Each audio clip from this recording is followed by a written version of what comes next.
we go into tomorrow night, that risk comes to an end. So it's mostly 9 a.m. to 7 o'clock tomorrow. And actually, for most of the day Friday, we're in great shape. We'll have highs around 80 degrees, a nice day to sort of prepare again and ramp up for what's going to be happening there Friday night. Is that we'll see actually Friday during the day severe weather happening west of Alabama. Some of that could sneak in here late Friday night. We got to pay close attention to that possibility. And then as we go into the day on Saturday, we could see a significant tornado risk. We're seeing some heightened severe weather parameters like we haven't seen in quite some time, and that's why we're concerned there in the afternoon. We could see some active weather happening. Now, the alert days here, I just want to show you the latest outlooks from the Storm Prediction Center, and I've also have our WBRC outlook there painted on Saturday. But you'll notice Friday, this is mostly after 10 o'clock, and then Saturday, the time to watch is midday and into the afternoon. Now, what could happen to help us out, to lessen this risk? If we end up with more rain Friday night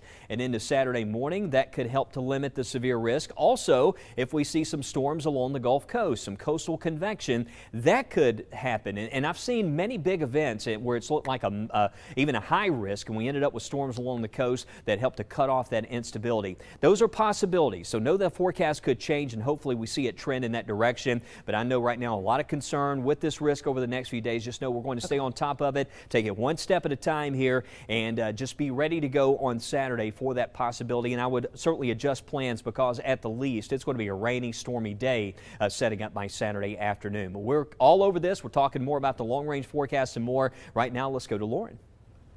Well, Wes, Jefferson County EMA crews are watching the threat of severe weather closely. They're reminding you tonight to make plans for severe weather this weekend, and that they're also planning ahead to help in the event the storms cause damage.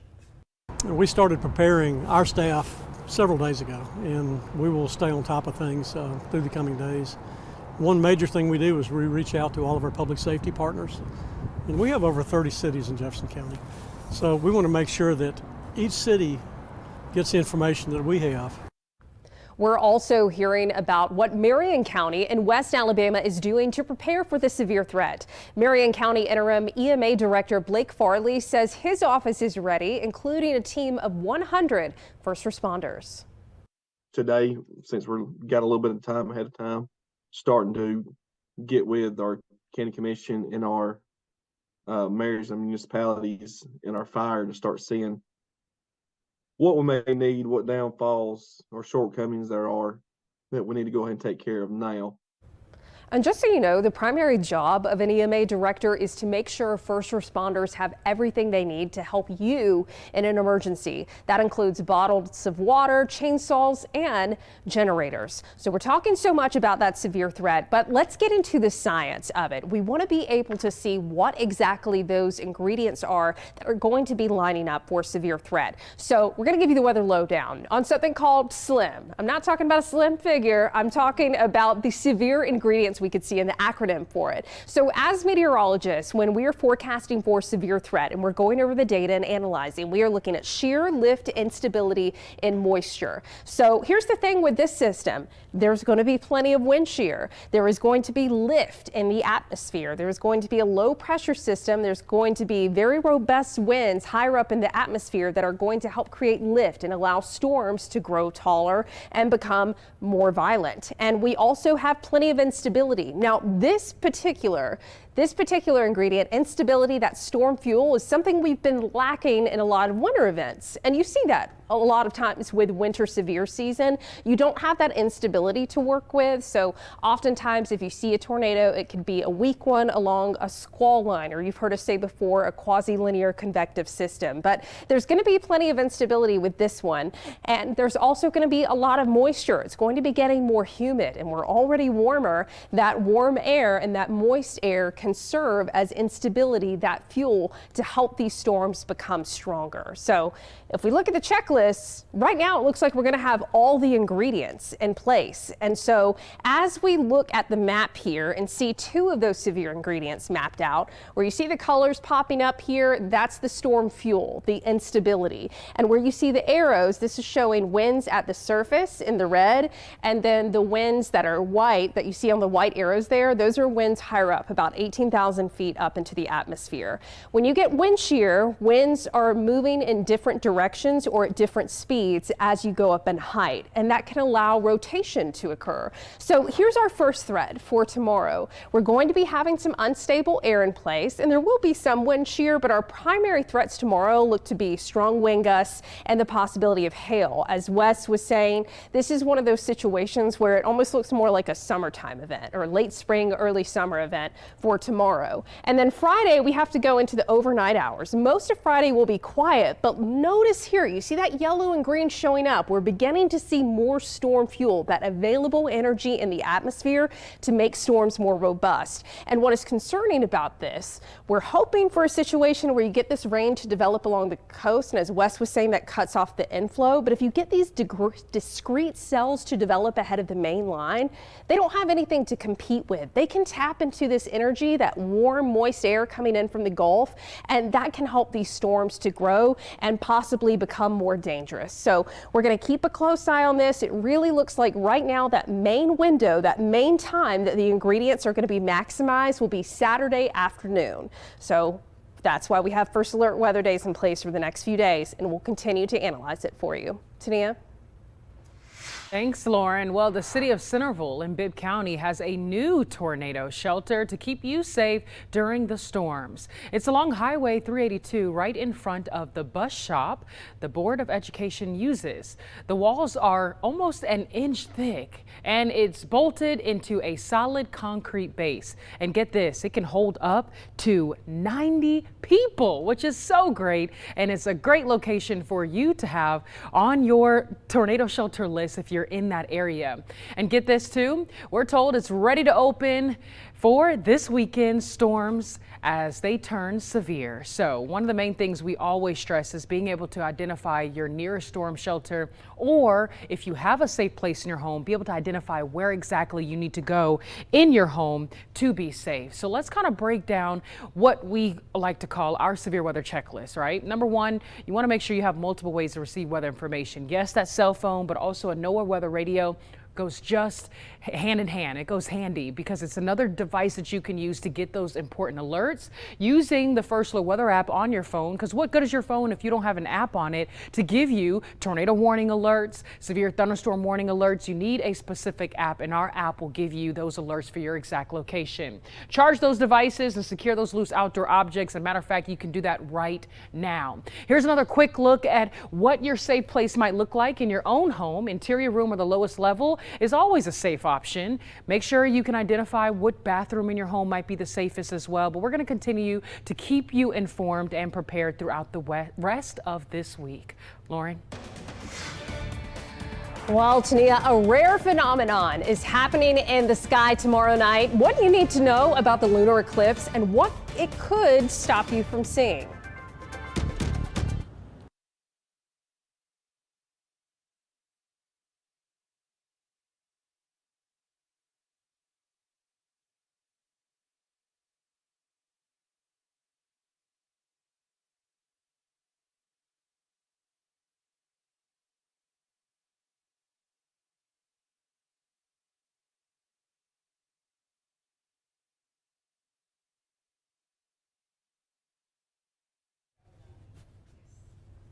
All right, we're going to be watching over the next couple of days for that risk of strong to severe storms during the day tomorrow. We expect those impacts during the day, and then also I'm seeing tomorrow more scattered storms. The main day to really watch here is going to be Saturday into the afternoon and in the evening, but we're going to be keeping a close watch on that. You know, now we're talking about storms, but it was 32 years ago today, a rare blizzard hit central Alabama. I never will forget it. You looked at the corner of the screen, it said blizzard warning. It was the superstorm of 1993. You can see in this video from that day of Birmingham covered in snow. We had up to a foot of snow in many areas with the blizzard conditions, winds gusting over 30 miles per hour, lightning, thunder. It was a long night, and we spent days without power in many locations out there. I remember the 1 foot plus snow drifts, Lauren, in Tuscaloosa. I mean, of course, the school systems, we were just shut down that day, but it lasted about a week. But it was almost like a hurricane. I mean, it was a powerful low mid-latitude cyclone. It moved out of the Gulf of Mexico, but not only it just started here across the southeast and just continued to ramp up and deepen as it moved into the northeast. Yeah, Wes, I was 4 years old when that happened and living in South Georgia. I remember even in Valdosta, Georgia, we got some flurries and the power went out, so I got to sleep downstairs. That was super cool. But you know what else is going to be super cool? Tomorrow night is going to be a good time to go outside and look up. That's because a lunar eclipse is happening on 2 continents. First Alert meteorologist Matt Daniel talked to Dr. Deborah Bird from Earth Sky about what we can expect. Well, we got a spectacular event to view in the night sky Thursday night into Friday morning. You may have heard about it, the total lunar eclipse. And of course, we have our very own Deborah Bird with Earth Sky. She knows everything about the night sky. Excited to have you here. Tell us all about it. So, Matt, this is an awesome eclipse. Everybody in North America and South America, almost all of South America, can see this eclipse at exactly the same time. So I love that. I love that it's like a whole Earth event. The eclipse begins, the totality begins at about 1:26 a.m. and lasts for about an hour. So it lasts till about 2:30 a.m. on the morning of March 14th. That's Friday morning. So you got to be up in the night to see this. Before and after that totality, you'll see the partial phases where it looks like there's a bite taken out of the moon, but the totality is the peak of it. The totality is the beautiful part. And during totality, the moon will get fainter, so stars will pop into view. There'll be a shading on the moon that'll change as you watch it. Great thing to see with binoculars. All right, so what's some tips for us on how to view it? Now, I know here in Alabama, we may have to dodge some cloud cover, so that could cause some issues for viewing for early Friday morning. But what's some of the best tips that we can do to view this eclipse? I mean, the great thing about an eclipse is that, you don't really need a lot of special equipment to see it. Like, my favorite piece of equipment for astronomy is a lawn chair. So this event lasts a long time. Like, you could sit out there, you could take your lawn chair outside and just sit out there and gaze up at the sky, maybe catch some of the partial phases, watch some of the total phase. Just kind of sit back and enjoy it. It's not a fast event, it's a slow event. Fantastic. Well, I'm excited about it. I'm just hoping the clouds can move in after the event happens early Friday morning. And hey, and if you got some photos of the eclipse, make sure you send them through us to WBRC, the First Alert Weather app. We'd love to show them on Friday morning. Thanks again, Deborah, for joining us and talking about the total lunar eclipse. Thank you for having me, Matt. A great video there that we were seeing of the eclipse that was actually shot here at WBRC from one of our photographers long ago. But now, just don't take it on your cell phone because that's not going to be as good. We wanted to give you an update on what that cloud cover forecast could be. So here we are Thursday at 6 p.m. So this is tomorrow. Remember, we're tracking that potential for some storms in the morning. It is a First Alert weather day for the possibility of at least some storms that could produce some isolated strong wind gusts or some hail. But here we go into the nighttime hours, and notice by sunset tomorrow night, there may actually be some breaks in the cloud cover. So there's likely still going to be some clouds around tomorrow night. But I wouldn't be surprised if we have some breaks, enough of it that you could be able to see the lunar eclipse. And remember, that's going to be early Friday morning. Now, our model here is picking up on maybe a stray shower, but I don't think we're going to have major issues. So just keep your fingers crossed that we see some breaks in the cloud cover. There's still going to be some clouds around, but I don't want to totally rule out that we wouldn't be able to see it. Also, it requires you to either stay up late or get up early. We'll be right back.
And talking about what's next for the next few days, we have first alert weather days. We have some storms tomorrow that may produce some gusty winds, some large hail. And then we have that tornado risk that's going to be ramping up later on Friday, and then more of a significant risk as we go into Saturday and into the afternoon. So here's what we're going to be watching out for starting tomorrow. You can see the Storm Prediction Center outlooks. We painted our custom outlook. We'll probably see the Storm Prediction Center outlook look something like this perhaps as we go into Saturday. Hopefully, by Friday night and into Saturday, we get some more rain and we're able to see that risk lessen. But you can see for Thursday, gusty winds, some hail producers on Friday. After 10 o'clock, you can see that to the north especially, we're going to be seeing during the day the risk for strong to severe storms. Some of those storms may hold together and reach us there as we go into late Friday night and into the day on Saturday. But what we're going to be concerned about Saturday is if we do see that instability, we could see some strong to severe storms, a significant tornado threat. But tomorrow, that's not the concern. It's mostly some gusty winds, maybe some hail producers, some lightning you can see by midday. What a change, right, from today. I mean, some nice weather out there today, but you can see this all comes in around midday, continues into the afternoon. There's a look at 5 o'clock, and all this should start to settle down, I think, by tomorrow evening. And I still think we could catch some breaks for the overnight for the eclipse during the overnight hours. So hopefully late at night those cloud breaks will continue, because Saturday morning we do see some indications that we could see some cloud cover coming back. So let's talk about Friday and into Saturday, because that's when we're seeing that more significant threat for severe weather. And looking at the setup here late Friday night, you can see during the day Friday and into the evening those storms starting to pop up. One of the questions here, could we see more rain than what the models are projecting? And also, could we see some coastal convection maybe develop? That would help us out. That would be a good thing. But if the forecast holds, we need to be ready there later in the day and during the evening. Now, we're not saying this is an April 27th kind of setup, even though you see a lot of terms like significant threat. It's just one of the more impressive risks that we've seen in quite some time across the area. So we just need to be ready, have a plan, ways to stay informed, like our First Alert Weather app on Saturday, and hopefully this will trend for the better. We've had some practice with the past couple of events around the area. Of course, we're going to be watching that Sunday. Big improvements, I promise, into Monday and Tuesday and next week. We'll see those sunny conditions coming back. Highs in the 60s on Monday, highs in the 70s on Tuesday, and around Wednesday and next week we could see a few showers, but much calmer weather on the way for next week. But that's what we're going to be tracking there in the long range forecast. Just need to get through Saturday, and hopefully we will see this forecast trend for the better. And right now I want to go to meteorologist Tania Michelle. Tania, watching the conditions down the road here, it looks like next week, even for that system on Wednesday, we're not seeing a severe weather risk. No, listen, I'm seeing some passing clouds, maybe a few showers as of right now. Still a lot of time to fine tune that. But hey, Wes, I think another question people might be having is, are there any more freezes that we can expect? So I have a graphic kind of showing the temperature fluctuations over the next several days. And I kind of want to show us next week and how it could possibly look. The one thing our outlook is showing March 20th through the 26th is that much of the U.S. is actually dealing with above average temperatures. But as we look at the next big thing, it looks like March 20th could be a pretty cold morning. Maybe some areas further north of us dealing with freezing temperatures. We'll possibly be seeing some 30s around for the early morning hours. That's something to watch. We always say wait to plant those gardens until at least April timeframe, because we still have some cold mornings that like to sneak in, like March the 23rd there with some temperatures in the 40s. So hold on to that sweater and that jacket over the next couple of days and into next week. As far as our rainfall, looks like we'll be seeing more above average rainfall across the area March 20th through the 26th. And like Wes was mentioning, maybe a few showers into late next week. I'm seeing some more rain chances in the forecast, possibly past March the 23rd and maybe around March the 24th. But we'll be talking more about that beyond the 7-day forecast right here on Weather Extra Monday through Friday. But a final look at your 10-day coming up right here after the break.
All right, watching the next few days here tomorrow. It's so hard to believe after the nice weather today how I quickly know. this is going to change. It's a shame. Yeah. I really. know, and it changes so quick too. Right.